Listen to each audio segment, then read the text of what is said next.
Okay, so welcome.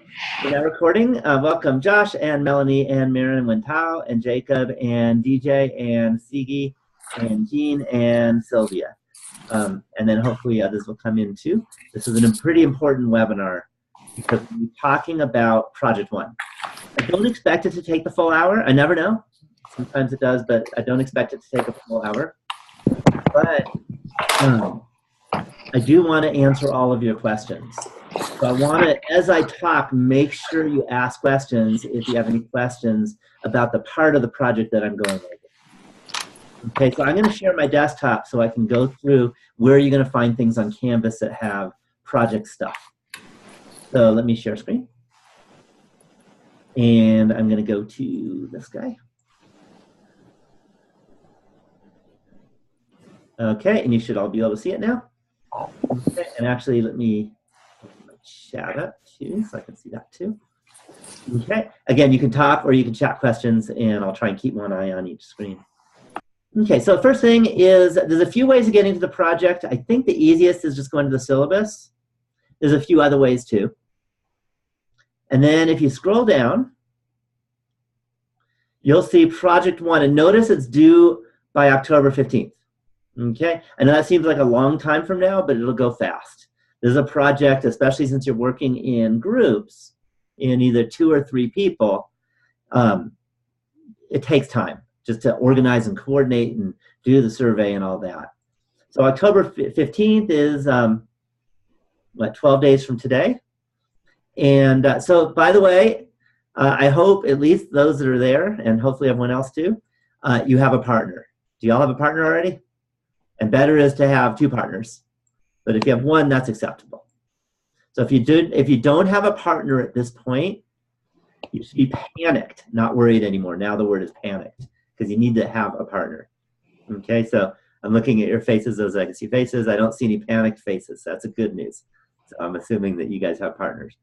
If you don't have a partner, then post in that discussion forum until somebody says, I need it too.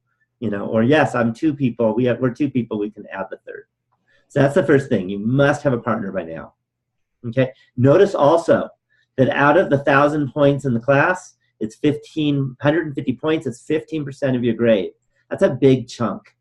Okay. Notice that if you look at all of the online quizzes, those are worth less in combination for all of the online quizzes than just this one project.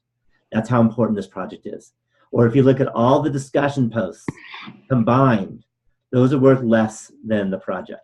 So take it very seriously. Got it? Okay, so now let me click on Project One, and I'll talk about it. Get a little water. Always hard to talk and not drink, sorry. But it is water, not vodka. Okay, so Project One, here's what you're supposed to do, okay? First thing, you get your partners.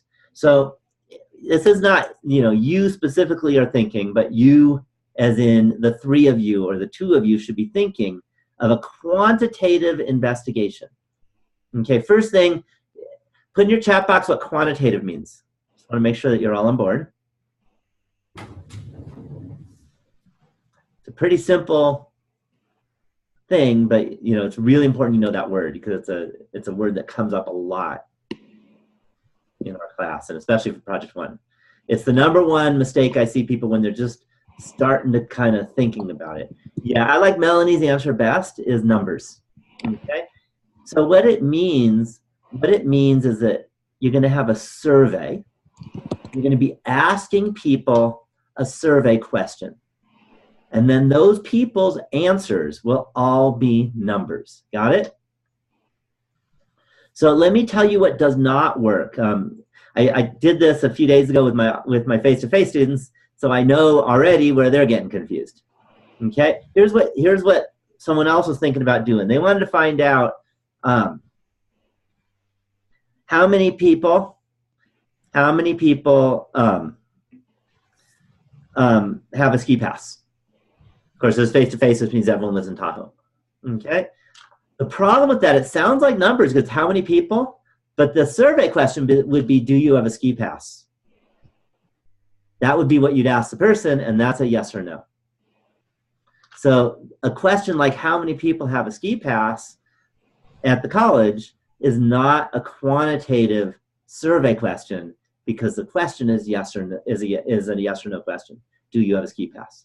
So the number one recommendation I have for you is to make sure that it's quantitative. The very first thing to do is write down the survey question and ask your partner. If your partner doesn't answer with a number, it's not okay. Got it?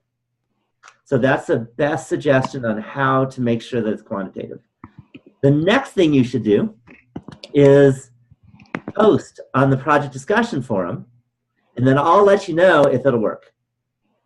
Okay? And you should do that no matter what. And a lot of times I'll help you out, because one of the things that's important for this particular project is you don't want it to just be quantitative, but if you want an interesting project, you want to make sure that you have a large variety of answers. So for example, one of my face-to-face students this week thought that they would ask, how many times a week do you come to the college? Okay, the problem with that is nobody's going to say more than 7. Do you agree? If they do, they didn't understand the question. So you're not going to have a lot of different answers to that question. So a refinement of that is how many times a month do you go to the college? And then you have a much bigger variety of answers to the question. Does that make sense? So you do want a variety of answers. Do not ask, how many times have you been to Africa?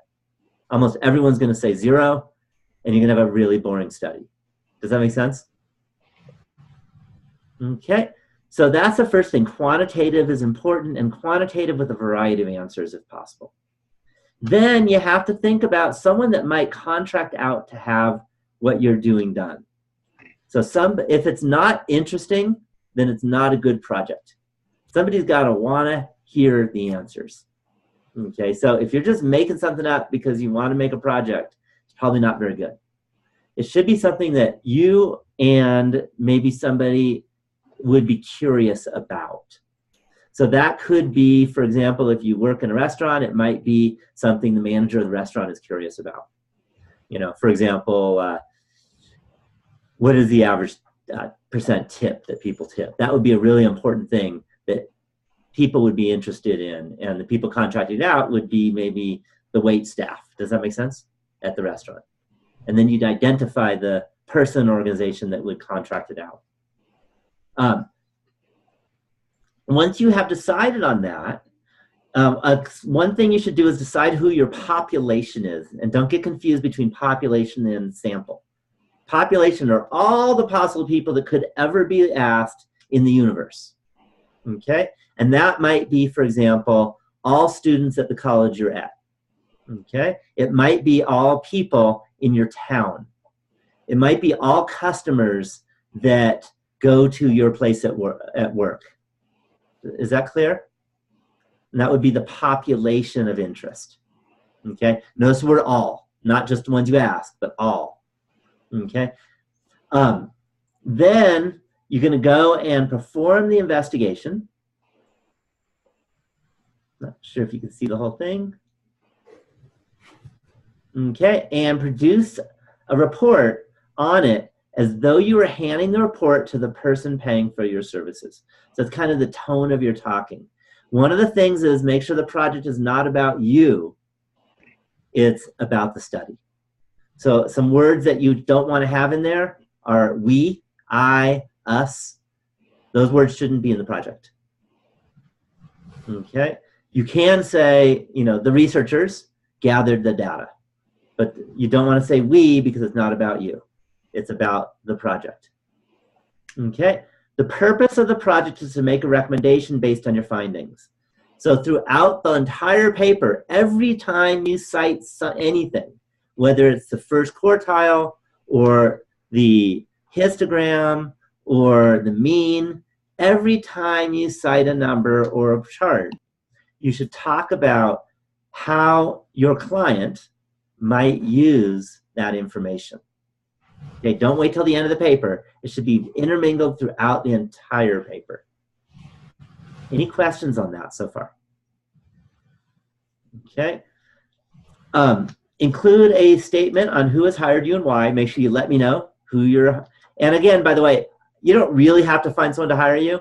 It's all theoretical, okay? I don't really expect you to get paid for this, but you can theoretically say that somebody would be, this person would be interested, and this person has hired us even if they haven't really hired you. Got it? Okay. Okay, some of the things that you have to have is you have to talk about the sampling technique. So the two types of sampling technique that you really can use are stratified sampling and cluster sampling. I do have links to each of these if you want to review what they are. Theoretically, you can use simple random sampling, but that's almost always impossible. Very, very unlikely you're actually going to be able to figure out how to do that. First thing, you would have to get a list of the entire population, which is pretty much impossible in almost every circumstance. So pretty much stratified or cluster sampling. Just to note, stratified sampling, step one is to identify your strata. That might be male and female. It might be age brackets. It might be race. It might be, I mean, who knows? Maybe political affiliation. Okay, you don't have to use more than one strata because this is just a community college project. So I don't expect you to do, you know, PhD work. It just show that you know what stratified sampling is. So step one is to identify your strata. Step two is to find out the percentage of the population of each of the types of strata. So that might involve going to your library and finding out how many men there are and how many women there are at the college. Okay, it might be going to the county census bureau and finding out what the racial distribution is. Usually takes 5 minutes to do that, but you should have a source. Step three is to take that proportion of each of your types, multiply by your sample size, and that's how many of each of those types you're going to be asking. Okay, that's stratified sampling. Cluster sampling, it involves identifying specific groups or clusters. That could be classes. It could be, say, store locations. It could be time clusters. So it could be at the restaurant at noon, at the restaurant at 5 o'clock, and at the restaurant at 8 o'clock p.m. on maybe a Sunday and a weekday or something like that. And then survey everybody at that time, or everyone in those classes that you chose. Cluster sampling is never a single cluster. It's always multiple clusters, and the clusters themselves should represent the population. So if you were doing classes, don't choose only transfer level classes at a community college if that was what you were looking at, because a lot of students aren't transfer students. A lot of students are taking maybe Fire Academy, which is not a transfer kind of thing, or maybe they're just taking an art class for fun. So make sure that you're doing a representative sample in your clustering. Okay, discuss any bias that might have occurred in your sampling technique. So first thing is, if you think there's no bias, you better have a really good argument, because I have never in my life seen a study without bias in terms of student project. So you're going to have bias. Okay, so bias means that it involves a misrepresentation of the population. So the sample data will not represent the population data. So let me give you an example. I have a couple students in my face-to-face class where they are asking how many times they have flown in an airplane. Okay, so they're doing cluster sampling, they're asking students, and they're doing cluster sampling, but there are certain groups that they're never going to get. Something you may not know much about is that this college is one of the main colleges that teaches in the prisons. So they are never going to go to the prison and survey. Okay, you can't, by the way. You could try, but you can't. They won't let you in. So they're missing all of them. And of course, if you're in prison, you're probably not flying much because you're sitting in jail. So they're going to have bias. Their sample is going to be on the high side. Do you see that? Because they're missing all of those prisoners. So that would be an example of one thing that would cause bias because of the sampling technique. Any questions on that? So you want to identify the biases that you have to have, and you don't have to give me 100 pages of all the infinite, all the thousands of different things that could go wrong, but at least some of the main ones. Does that make sense to you guys? Okay, so that should all be in there. Okay, talk about whether the bias is causing it to go up or down, because remember, that's what a bias does. It's not just that, hey, you have different people, because that may not be a bias. Like if you only ask type O blood type, and you're looking at how many times they've flown in an airplane, that's not a bias, even though you've missed all the type B blood types, because blood type has nothing to do with flying in an airplane. Is that clear? So you want to think about how that bias is going to change your sample data so that it doesn't represent the population data for the survey question you're asking. Okay. The sample size must be greater than 30. Okay. The reason for that, you're not ready for yet. That comes later in this class. So it's kind of a subliminal message so that you remember you always want greater than 30 when you're asking a quantitative study. Hopefully by the end of this course, that'll be ingrained in your being because it's important. So it's the first time you're seeing that. Okay, it turns out that for yes/no question, typically you want more than 1,000. So that's another reason why you're not doing yes/nos, because that would be hard. So sample size must be greater than 30. Okay, just a note, if you said you randomly surveyed people, I doubt it. It means you're probably wrong. So be really careful about the word random. Random is almost impossible to achieve. So that's a danger word, just a note. Okay. So what you're going to include, what you're going to do is you're going to take the survey. You're going to write down the answers. Again, asking 31 people, because that's the minimum that you could ask, it's not that hard. If there's 3 of you in your group, it means each of you has to ask 11. I don't think that's too much for me to ask for, is it? So you shouldn't be spending hours and hours asking people, because asking 11 people should take 5 minutes, okay? If you're doing cluster sampling and you go into a class, then that's one class, you're done. You could each choose a class, make sure the classes are different enough, and that's cluster sampling. If you're doing stratified sampling, and let's say you did it by gender, then you just walk around and start asking people, and you write down if they're man and woman until you get the right number of men and women, and you just have to ask 11 people. Do you see that? And you might end up asking, say, 17 women and 14 men if there happens to be more women than men at your college, if you're doing college students. Does that make sense? Okay. And by the way, you should round. If you're doing stratified sampling, round to the nearest whole number when you're multiplying by the proportion. Okay, so you have to have each of the charts. So the charts that you must have, okay, must be a histogram. That has to be in your paper. A stem and leaf plot. And a box and whiskers plot. Okay, you may include other charts if you find them relevant to your project. They're not that hard to make, so you can if you want to, but it's not absolutely required like the other 3. Okay, so you will lose points if you don't have each of these 3 charts. And by the way, you are not allowed to use a calculator. I'll talk about that in a little bit. You have to use a computer. Okay, so we'll talk about different computer strategies you can do. Okay, you're discussing what the chart says and does not say about the population. Okay, and also you could use Excel. I'm going to show you something a little easier, Marin, but Excel is fine. But I created my own that does everything for you with one button. Or you could use Excel. So that works. Excel's fine. It has to be a computer, though.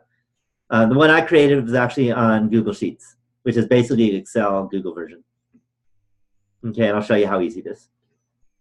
Okay, so then You're supposed to compare and contrast the charts. State what audience each chart might be best for. Okay, talk about what the histogram tells you that the box plot does not tell you. What does the box plot tell you that the stem and leaf doesn't tell you? Does that make sense? What does the stem and leaf tell you? Okay, and if it doesn't tell you much, you should talk about that too. Okay, every project is going to be a little different. If you have a variety of answers, then all the charts will probably be really useful. Okay, so then you must give me a list of the summary statistics and interpretation of each. So those are things like the mean, the standard deviation, the first quartile, the third quartile, the interquartile range, the minimum, the maximum, the median, the mode. Remember all those statistics? Okay, and you have to interpret each. Remember, each time you interpret something, you're not interpreting it so much mathematically. You're talking about how your client might use that number or how your client might use that chart. So always focus on the words this is decisions that the client will make after having seen this histogram or knowing that the standard deviation is 7.3. How might the client make a decision now that they've seen that number? Any questions on that? Okay, the most important of all of the summary statistics is the standard deviation. So you absolutely must show me the standard deviation. Any questions on that? Okay, if you want an A on this project, I need to have a full paragraph just devoted to the standard deviation. It's more than just a number. So some of the things it does. One is it helps you find the z-score. Okay, remember you find a z-score, for example, if you want to find out if the maximum is an outlier. Who remembers what the z-score must be if the maximum is an outlier? This was chapter 2. Don't you hate when I ask you these questions? You remember? Okay, I'm not seeing everyone type in the chat box, but okay. If the z-score is bigger than 2, do you remember that? Then you have an outlier if you're more than 2 standard deviations. Okay, the Q1 and Q3 are important also, but for the standard deviation has the z-score. And it's not quite outside of Q1 or past Q3. It's a little more complicated than that. But with the z-score, it's you find the z-score, and if the z-score is bigger than 2 or less than -2, you have an outlier.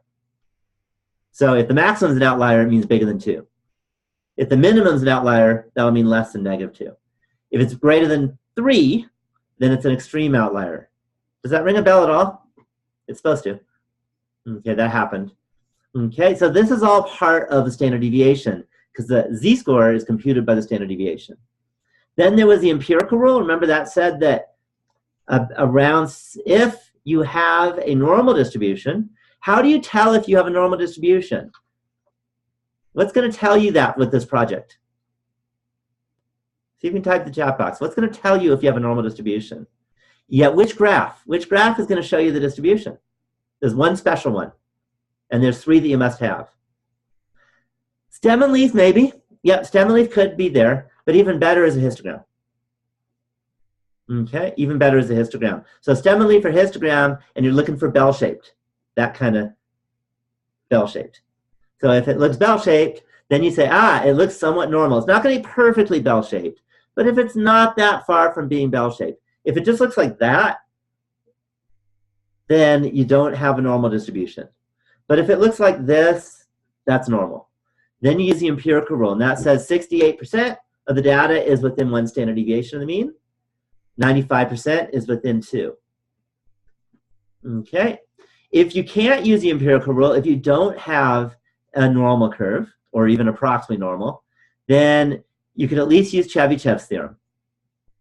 Okay, and I'll let you look that up if you don't remember it. Okay, and that one always works, but it's not as powerful. So what did they say?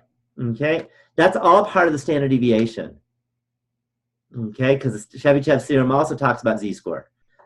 It talks about the percentage of the data that's guaranteed to be within 2 standard deviations of the mean.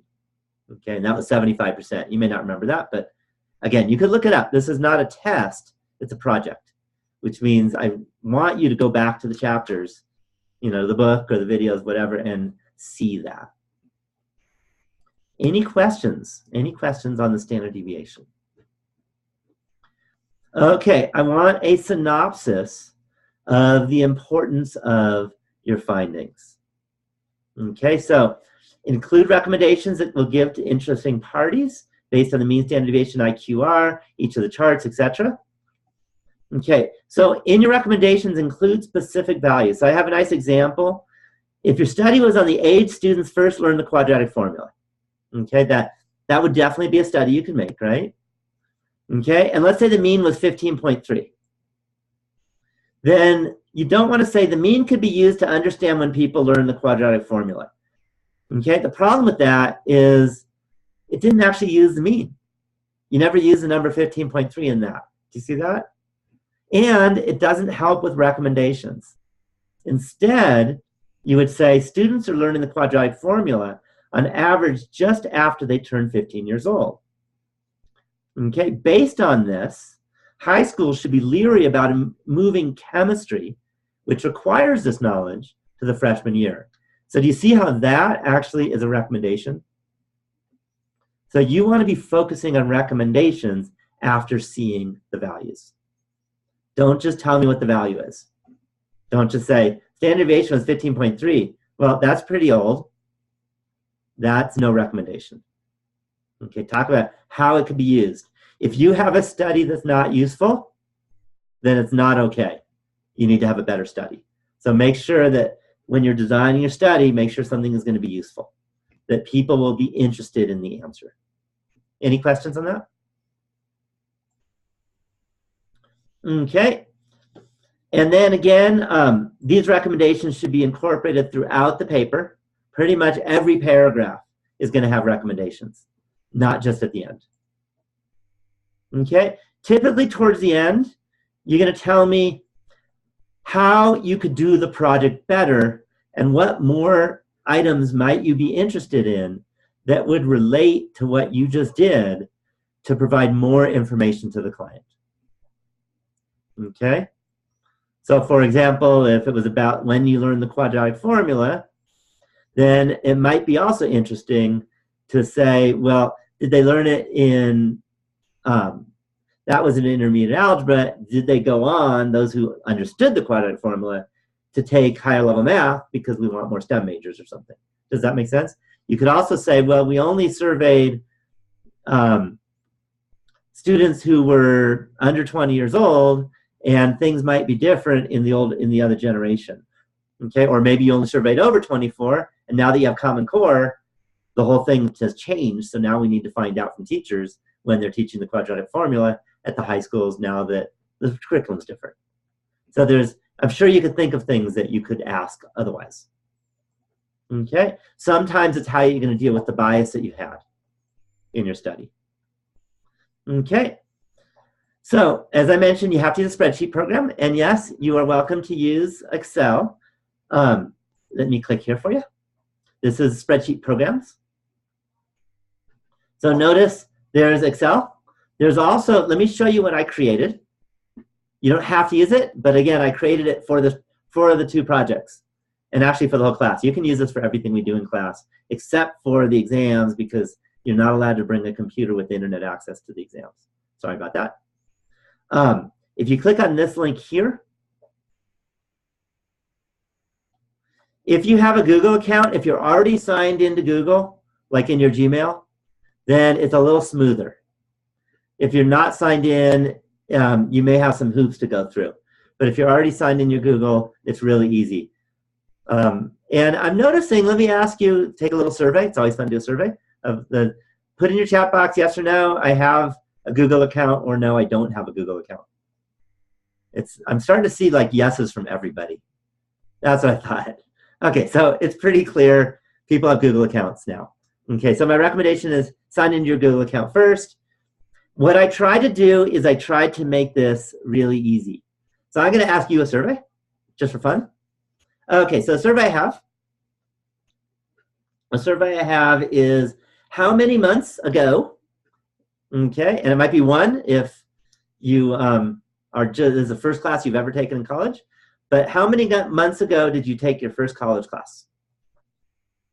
Put it in the chat box. And again, just guess, I don't really care, I just want a number to type in. So I'm going to show you how to do a survey. So how many months ago did you take your first college class? Okay, my answer would be like really high, actually. 380 or something. Okay, so what I'm going to do, let me show you how you use a spreadsheet. It's very simple. The first thing you do is you just highlight the numbers that are in there already on column A. You want to make sure down here, you see where it says OneVera Stats? Make sure you're in OneVera Stats, which will be where you should be if you don't do anything to it. Highlight them and hit the backspace. You'll see it says no data, which means you successfully erased all the numbers. Then all you do is you just start typing in the numbers. So let me start typing in the numbers. 36, enter, and then 12, enter, and then 12, enter. Let me get some more. 42, 15, 30.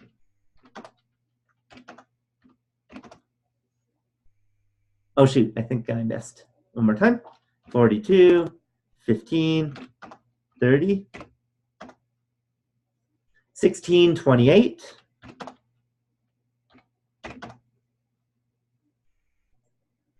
24, 24. Any questions on what I just did? Okay, I tried to make this as easy as possible. Not sure what this green line is. Interesting. That might be on my screen.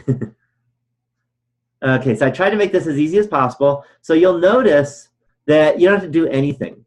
You just type in the numbers. So we have a minimum, we have a mean. Minimum was 12. Hopefully you all know what that means. Mean is 23.9. So that's the average, right? Sample variance, by the way, I don't expect you to really know what the sample variance means. You just say the sample variance is 106 or so. Sample standard deviation, that I do expect you to know. That's the biggie. So sample standard deviation was about 10 months. So that would tell you that the spread of the sample here was on average about 10 months. Does that make sense? Okay, and I'll show you some other ways of using it also. The median was 24. So that means, you notice a couple things. One is that that means there's just as many that started college more than 24 months ago as fewer than 24 months ago. Because that's what the median is, it's the middle. Maximum is 42. That means 42 is the longest ever, the longest time ago, trying to get that grammar right, that that a student in this class has, that was doing the survey, took a college class. Q1 is down here, that's 15.25. That's the first quartile. So that means that about 25% of the respondents started college 15 or fewer months ago. And 75% of the sample started college 30 months or fewer ago. Okay, notice I'm rounding the nearest month because that seems like that makes most sense. Notice the interquartile range is 30 minus 15, which is 15. So that means the spread of the middle 50% is 15 months. N is 10, that means that 10 people answered this question. Okay, I'll get to this in a bit. That comes later. Confidence level, ignore it. Okay, that's in a couple weeks. We'll get there, I promise. That'll be important for a lot of what we do, but not for the project. Same thing with all this stuff. Same thing with all this. Same thing with the T and the P. That's all advanced stuff that we're going to be doing over the next month or two. But now there is one. See this z-score? Don't give me 7.39 because that's for an x value of 100, which isn't very interesting. So for example, I could take the maximum, which is 42, and find out if that's an outlier. And all you have to do is type in 42, hit enter, and we can see that the z-score for that number was 1.76. So is that an outlier? What do you think? So is the maximum an outlier? Now you're supposed to remember what I just said about 10 minutes ago. Less than 2, so if it's less than 2, the answer is no. No. So greater than 2 is when you have an outlier. Remember that? Less than 2 is not an outlier. For the minimum was, where was it? 12. So for the minimum, I'm going to change the x to 12. And I get negative 1.16 about. Is that an outlier? Okay, also no. So what we can do is we can deduce, because both of those weren't outliers, there are no outliers. If the maximum isn't an outlier and the minimum is not an outlier, there can't be any outliers. Is that clear? Because everything else is going to be closer to the mean. So we say there's no outliers for this data. Okay, population standard deviation is irrelevant because we don't have a population. So all this stuff, IQR was important, we talked about that, was about 14.25. The mode was 12. Do you remember that from 4th grade, what the mode means? You learned that in elementary school, actually. I know, it was a long time ago. Yeah, the most is the same answer. So more people, so that means that more people have had their last class 12 months ago than any other number of months. Okay, the sum's not important. I put all this stuff, skewness and kurtosis. I guess you haven't even heard it, but some of my colleagues wanted it, so I put it in there. I put it at the bottom, hoping you wouldn't look. So again, only include the things that we've done in class. So I've kind of gone through the ones and I've explained them. Okay. If you want to do a percentile, you can. So percent for percentile. So if you wanted to do, say, the 80th percentile, which is called the 4th quintile, by the way, hit enter, and that was 31.2 is the 80th percentile. Any questions so far? You'll notice that the histogram just shows up. You don't have to do anything. So by the way, do we have a normal distribution? Definitely not. This is, how would you talk about this distribution?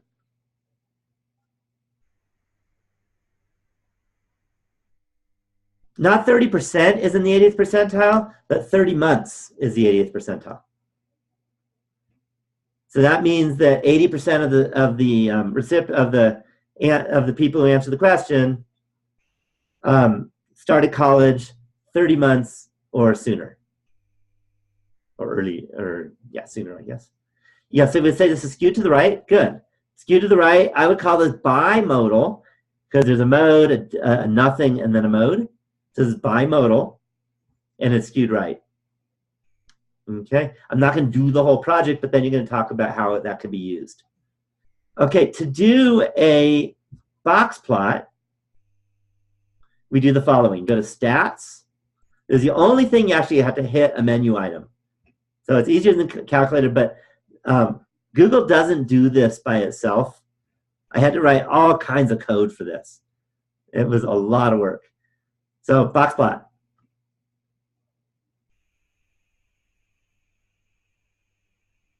Just a minute. Try this again. Finish script. Oh, I think the problem is, there it is. Can you see the box plot?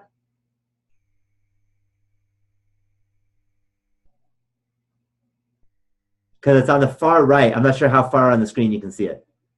It's on the very far right is the box plot.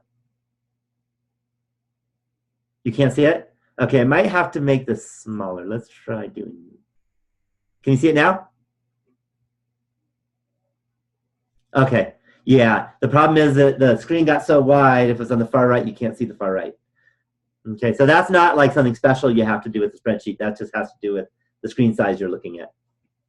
So there's a box plot. We can interpret it. You can see the interquartile range, you can see the median, you can see the max and the min. So you can definitely see this box plot. This bottom part, by the way, I put in there so it is accessible to those who can't see. So screen readers will read it. Because again, I want to make sure that even if you have a disability, you can still get something out of this program. Okay, so there's a box plot. Any questions on that? Okay, let me kill the box plot. Let's say we want a stem and leaf, because I told you I'd do that also. Okay, here, notice that we have 2 digits, so we want the stems to be tens. Do you need to name quartiles? So let's go back to the box plot. So the main thing with the box plot is the box. The box is the main thing. And you can see that the middle 50% is between 15.25 and 29.5. Do you see that? That's the main visual that you get out of the box. You can also see that it's skewed right because the whisker on the top is larger than the whisker on the bottom. And that gives you a skewness. Is that clear? So there's definitely, so you want to say, what can you see from the box plot? The median is 24. The box plot shows you that also. So that means half is above, half is below 24. Okay, so then if you go and look at this, and by the way, with the box plot, no outliers, if you click X, it'll get rid of the outliers for you. So you might want to try both and see which is more helpful. So stem and leaf. So the left here, I want tens digit to be the stem and leaf, which is 10 to the first power. So I'm going to keep it as a 1.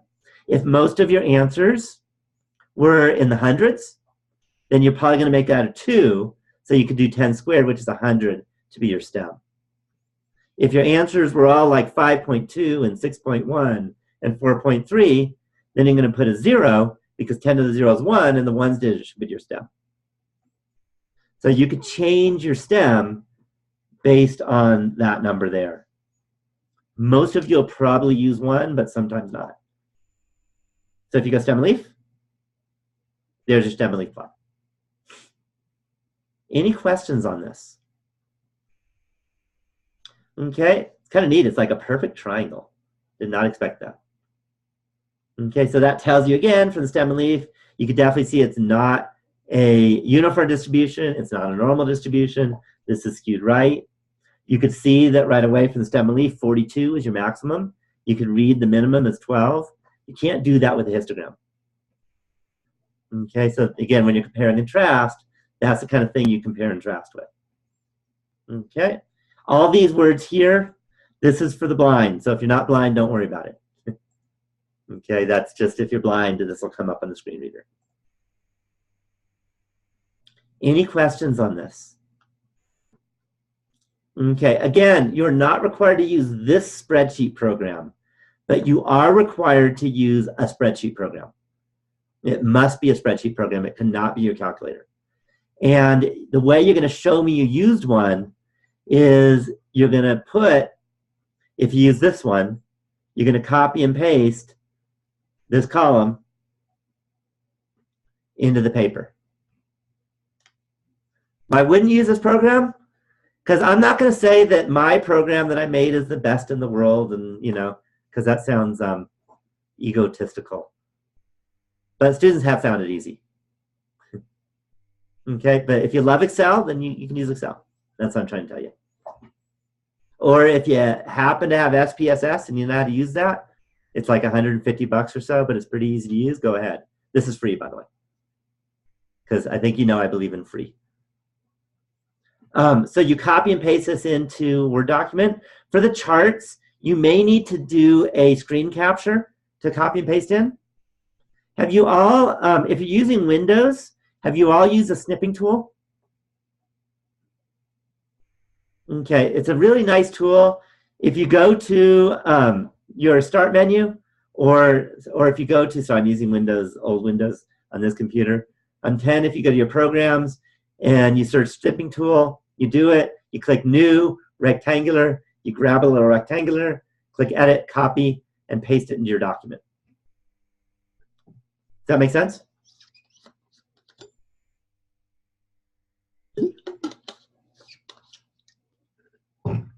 I know Macintosh has something like that.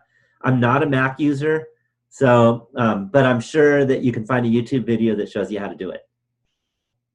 So that's what I recommend. I'm a big YouTube lover. I think you know that now, right? But if I ever need to do something, I don't know how to do it, I go to YouTube. Okay, Command Shift number 4. There we go. That's for Mac, I guess. Okay, and that'll work. Good, good. Yeah, no, Mac must be easy, even though if I'm not a Mac user.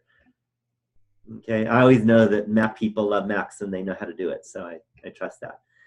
Just to note, you can do this project on any kind of word processing program you need. What I have found is that most students really like Google Docs. And the reason for that is you can share what you're doing real time. So you could be typing, your partner could be typing, you could see what each other's typing. You don't have to like send an email out with an attachment. It's just a shared document. So Google Docs typically is what people like the most. It's not a requirement. You can use Word if you like Word. But you can't do it with the paper and pencil. You need to actually have something professional looking. So Google Docs is fine, Word is fine. If you have some other word processing program, that's fine too. But Google Docs is meant for collaborative work with partners. So it works really well with that. Again, not a requirement, but I've definitely noticed that since Google Docs was around, students really like it. And it's pretty easy to use. And since you all have Google accounts, that means you can easily get in. Any questions? Any questions? Okay, let me change my share and go back to Canvas. New share. And desktop, where was it? Why am I not finding it? All right, let's not do that. Let me find it the other way, the old-fashioned way. Oh, I know why. Because I don't have to reshare. It's just a different tab. Sorry about that. Now I feel stupid. It's the same screen. It's just a different tab. Okay, so in Canvas, I don't know where this green thing came. Uh-oh, what just happened? Okay, so anyhow, in Canvas, if you go to the projects, just a few things. I created some things that will help you.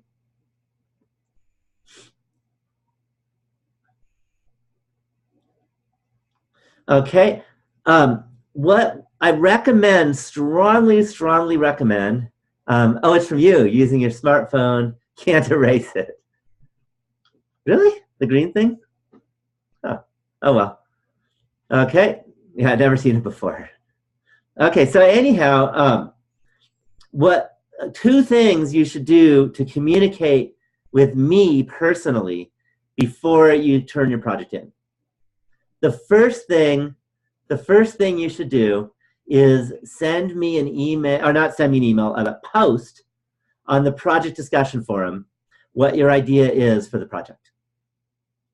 Don't send me an email because I want other people to see that so you can get other people can get ideas on what a good project is, and also what kind of things that I'm going to suggest to make it better. And that way you can read through on what other people are doing, what kind of things you should avoid, and what kind of things work. Does that make sense? So post that on project discussion forum. I check the discussion forums often. Those of you who have communicated me through the discussion forum, have you noticed that I'm pretty quick?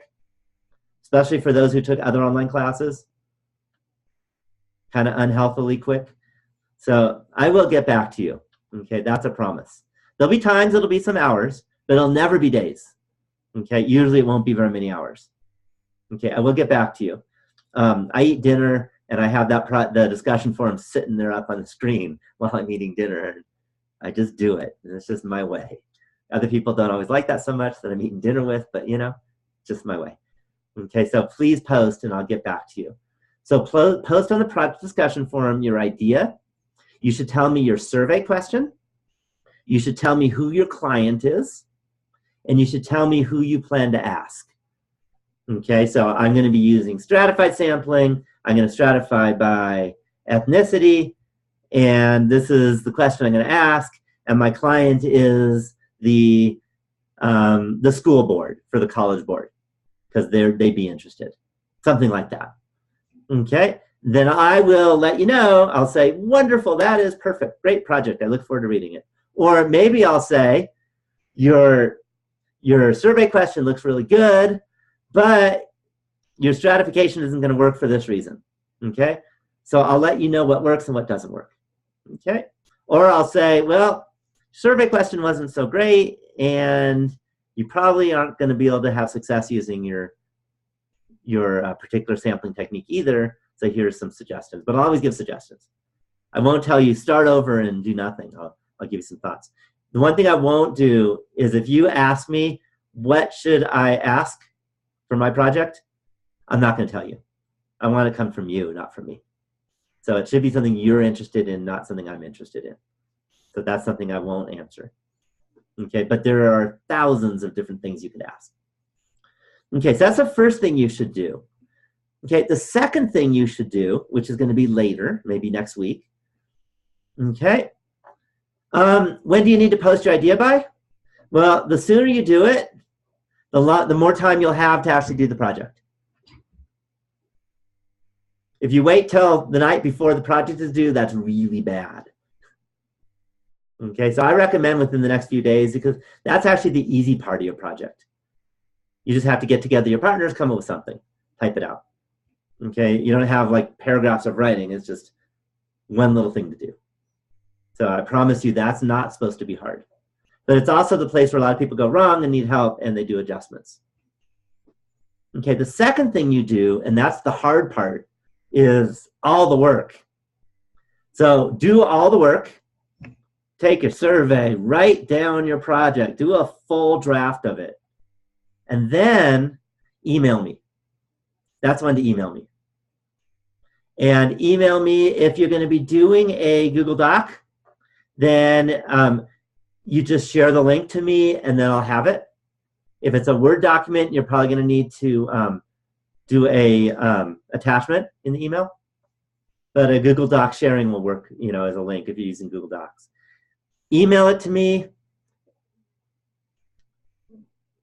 What did you miss? If you just came here like now and you didn't see anything, you missed basically everything, and you're going to need to watch the whole video. If you missed the last 5 minutes, I don't know how much you missed.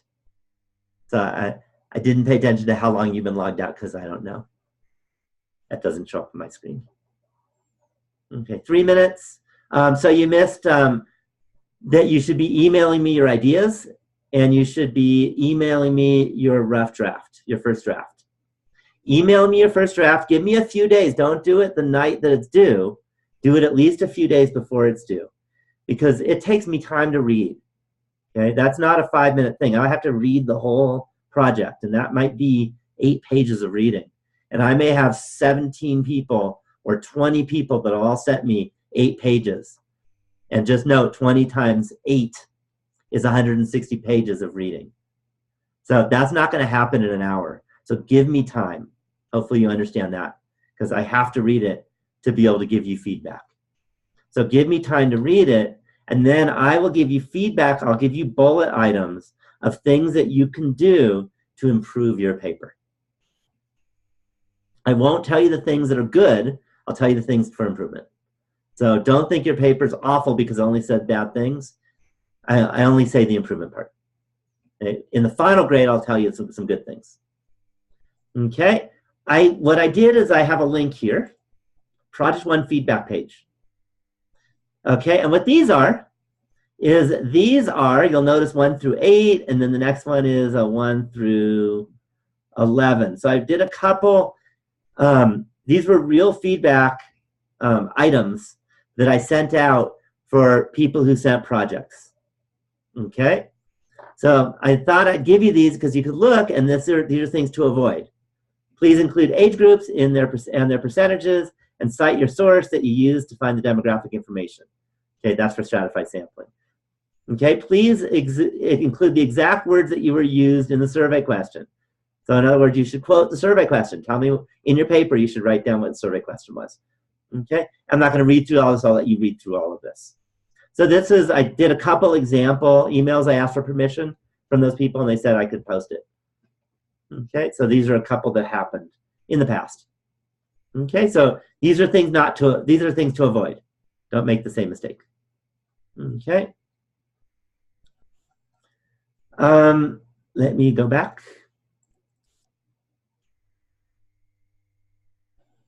Okay. This is just a rubric, things that you can think about in terms of, how to tell your grades. So that's pretty much everything I have to say about the project. See, I finished in less than an hour, 56 minutes. I know that's kind of cheating. So I am going to, let's see what I can do. Actually, I think I need to be able to type the secret word. And I can't type on this. So I have to open up something that I can type on, and then I'm going to share my screen so you can get the secret word.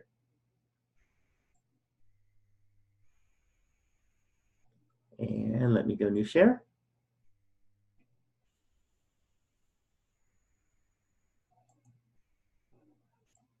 And I haven't made the secret word quiz. I'll be doing that like 5 minutes after this is over.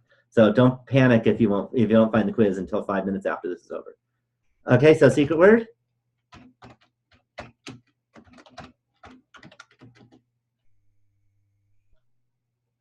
And let me make it red and big.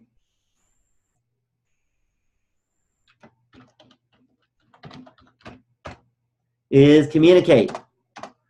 Okay, that's one of the keys to the project. Communicate with me, communicate with your partners, and that will really help you make sure you have a good project. I should probably write it down too so I make sure my secret word's right when I put the quiz. By the way, the secret word quiz for this week is going to have 2 questions. And guess why?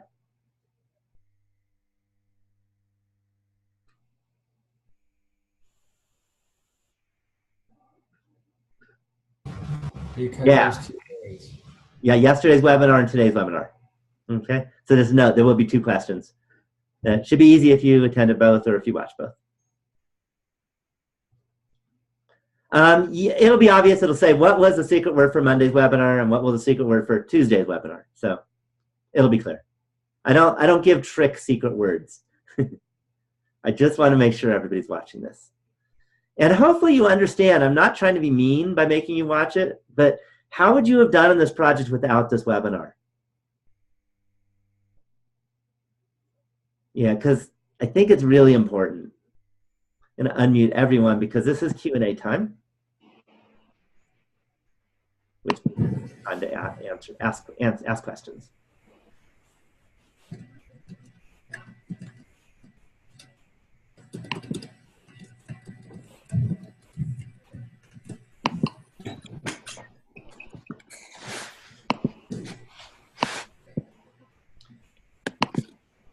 What's the due date for the project? Okay, so that was on the Canvas, and the due date for the project. Let me double check because I don't want to get it wrong, but it's a week from Sunday. I'm sure. I'm trying to remember what date that is. So a week from Sunday is, where is it? What? I got the wrong course here. Yeah, October 15th. Actually, I do have a calendar right here. Yeah, October 15th. Okay, and you submit it through Canvas. There's a Project 1 submission. I am going to make a post for webinar times, but I like to find out what time works for y'all. So next week is just going to be 1 webinar. I'll repeat it twice. But post on the Q&A forum what time works for you. But post on the Q&A forum. So I remember, because then it's in writing. And then I look at all the posts, and I try to find at least one of the times that works for everyone. So that I have 2 times and everyone can make one of the 2. Question? After 5:30 for me. Okay, but post on the Q&A forum. Don't tell me now. I have a question. Sure. When you said that you were expecting roughly an 8-page paper. Was that a hint? No, it doesn't have to be 8. If you give me a 1-page paper or a 2-page paper, it won't go well for you. Okay. Typically, they're between 5 and 10. Thank you. So 8 was kind of in the middle. Take the average round if you 8. So I'm not saying it has to be 8. The reason I don't tell you how many pages it has to be is if I do that, then it's really artificial. Then you start putting in stuff just to do it. Yeah, graphs tend to count. Usually not a page each, because the graphs are this big and they take a piece of the page. And you have a choice. You can either put the graphs at the end and use it as an appendix, or you can put the graphs in and then talk about the graphs where the graphs are. And that's your choice. That's a style thing. Yeah, so in that 5 to 10 pages is where the graphs are also. If you do the graphs at 1 page each, then it won't be 5 pages. Because the graphs themselves will be 3 full pages, and then that column will be another, there's 4 pages, and that means 1 page of writing. That doesn't work. So that's another reason why it varies in terms of how many pages. And again, I don't want you to make the graph small or extra large so that you can satisfy some page requirement. Do you see what I mean? I want you to make a good project. But there's a lot to talk about. Other questions?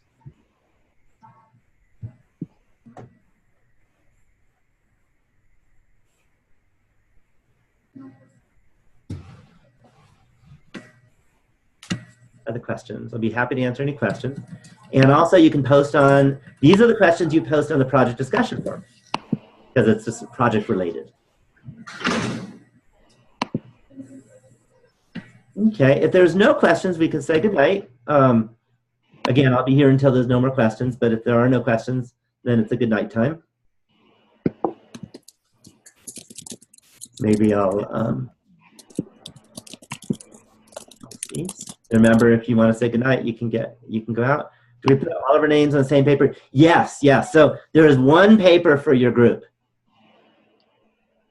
And this whole group thing is really hard to do on Canvas. So usually 1 person gets all the comments, and I ask you to share the comments with your group. So please do that. Otherwise, you're being rude. Unfortunately, I can't put all the comments and send it out to everyone in the group. But the grade will go on everyone. Everyone gets the same grade. Everyone in your group gets the same grade. Remember, the person that does most of the work is going to do most of the learning, and you'll probably do a lot better on the midterm. So if you're complaining that your partner didn't do much, then you should be happy, because that means that you're actually learning more, and your midterm score is probably going to be a lot higher. And your partner's midterm score, if they didn't do much, is probably going to fail the class. That's what usually happens. Whenever someone complains to me that their partner didn't do anything, their partner almost always gets F. So hopefully you're all working together and working hard. All right, thank you. Have a good one. Okay, you have a good one too. Everybody have a great one. Thanks. See you later. All right, see you later.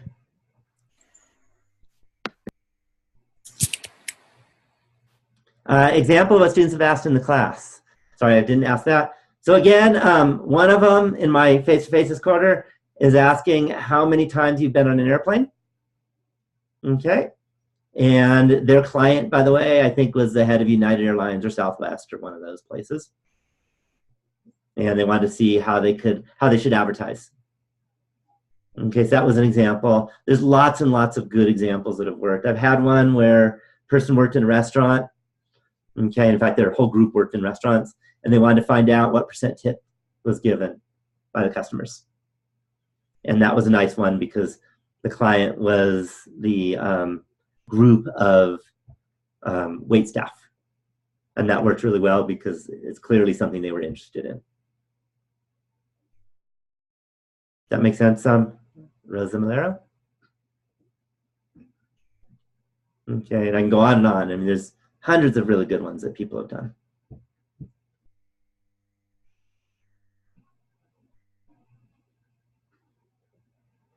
Any other questions? Looks like we just have Jean left. Well, I was wondering about the chat. About what? The chat. I can't get my chat to work. Okay. I So just wanted to wait till it was over. okay, so you can't get your chat to work. Okay, so let me actually do the following. I hope this is gonna work because I haven't done this. I'm gonna stop video. Hope this works. I hope I didn't just kill the video. Hope I didn't erase it, otherwise I'm screwed. And let me, because people don't need to see that, right? Okay, so you don't see the chat at all, or you can't type? It doesn't, I type it, but it doesn't go onto the screen. Okay, so it says, does it say to everyone type message here? Yes. Okay, so I'm going to try typing and see what happens. So does this work? No. Okay. That, I can see it. I can see it on the screen, but I can't. Do you yes. see everyone else's chat right now? I'm on the chat now. And do you see everybody's chat? There's a thank you, and do we put all in Mhm. paper? And you see, does this work? Yes, I see everyone, and I go, Okay, so yes. below that, you should see to everyone, uh-huh. and then there should be a type message here. Do you see that? Yes, this is everyone. And then type message here. Do you see that? Mm-hmm. So type something. I type yes on it. Okay, just type yes and hit enter. Oh, enter. Yeah, so that might be. Maybe that's the problem. Yeah, try it, and yep, it worked. Okay, I see what the problem is. I thought Okay. I was using the mouse. Yeah, sorry about that. And again, little things that get you. Yeah, really, I know. But the good thing is you got voice, so you can always talk. But now you know Yeah. chat. Okay, well, thank you very much. Now I Okay, know. have a great evening. You too. Thank you. Bye-bye.